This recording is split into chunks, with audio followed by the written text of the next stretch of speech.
নমস্কাৰ, মই দেৱযানী বৰাই সকলোকে মোৰ ইউটিউব চেনেললৈ স্বাগতম জনাইছোঁ। আজি এটা নতুন টপিকছ লৈ মই আপোনালোকৰ মাজত আহিছোঁ। আগৰ ভিডিঅ'টোত আপোনালোকে দেখিছিলে যে মই অসমীয়া নাটৰ উৎপত্তি আৰু বিকাশ সম্পৰ্কে আলোচনা কৰিছিলোঁ। অসমীয়া নাটৰ উৎপত্তি আৰু বিকাশ বুলি ক'লে আমি পুতলা নাচ আৰু ওজাপালি সম্পৰ্কে বুজোঁ, কিন্তু অসমীয়া নাটৰ আৰম্ভণি হৈছিল পোনপ্ৰথম শ্ৰীমন্ত শংকৰদেৱৰ হাতত।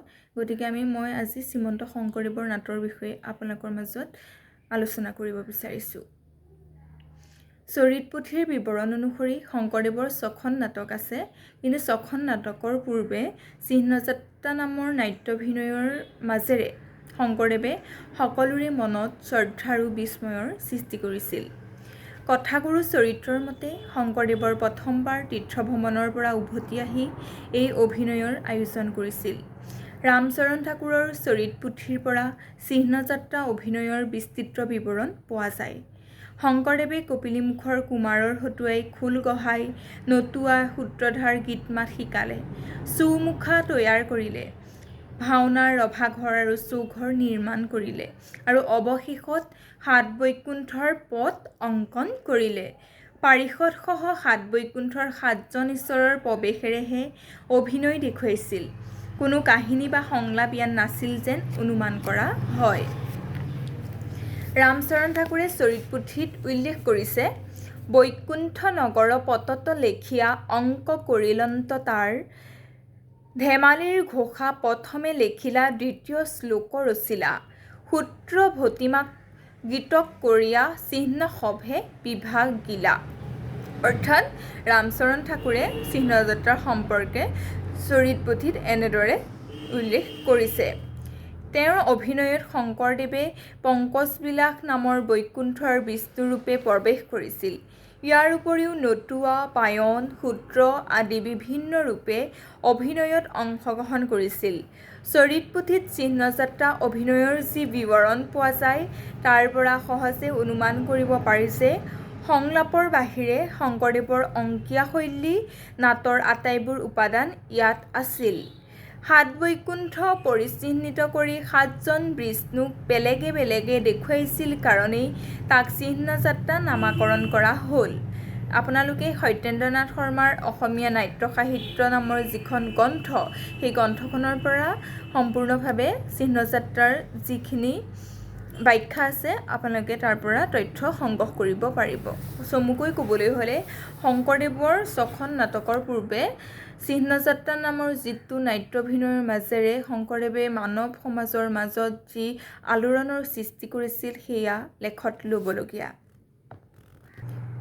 দ্বিতীয়তে আমি জনাব লাগিব যে শংকৰদেৱৰ 6খন নাটক হৈছে আজিও বিখ্যাত নাটক হয়।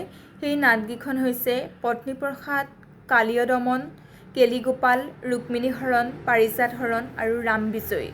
প্ৰথমে মই শংকৰদেৱৰ নাটক পত্নীপ্ৰসাদৰ বিষয়ে আলোচনা কৰিম আৰু পিছৰ ভিডিঅ'ত মই কালীয় দমন, কেলিগোপাল, ৰুক্মিণী হৰণ, পাৰিজাত হৰণ আৰু ৰামবিজয় নাটৰ ওপৰত আলোচনা কৰিম। আজি কৰিছোঁ পত্নীপ্ৰসাদ নাটকৰ ওপৰত। ভাগৱতৰ 10ম স্কন্ধৰ কৈবিংশ অধ্যায়ৰ আধাৰত পত্নীপ্ৰসাদ নাটৰ কথাবস্তু ৰচিত হৈছে। নাটখিনিৰ মাজেদি শংকৰদেৱে কৰ্মমাৰ্গ আৰু ভক্তিমাৰ্গৰ বিৰোধৰ ভেটিত ভক্তিমাৰ্গৰ শ্ৰেষ্ঠতা দেখুৱাব খুজিছে। কালীয় দমন নাটৰ কথাবস্তু ভাগৱতৰ 10ম স্কন্ধৰ ষোড়শ সপ্তদশ অধ্যায়ৰ বিৱৰণৰ ভেটিত ৰচনা কৰা হৈছে। কালীয় হ্ৰদত কৃষ্ণৰ লগৰীয়া গৰখীয়াবিলাকে পানী খাবলৈ গৈ বিষক্ৰিয়াত অচেতন হৈ পৰা অৱস্থাৰ পৰাই নাটকখন আৰম্ভ হৈছে।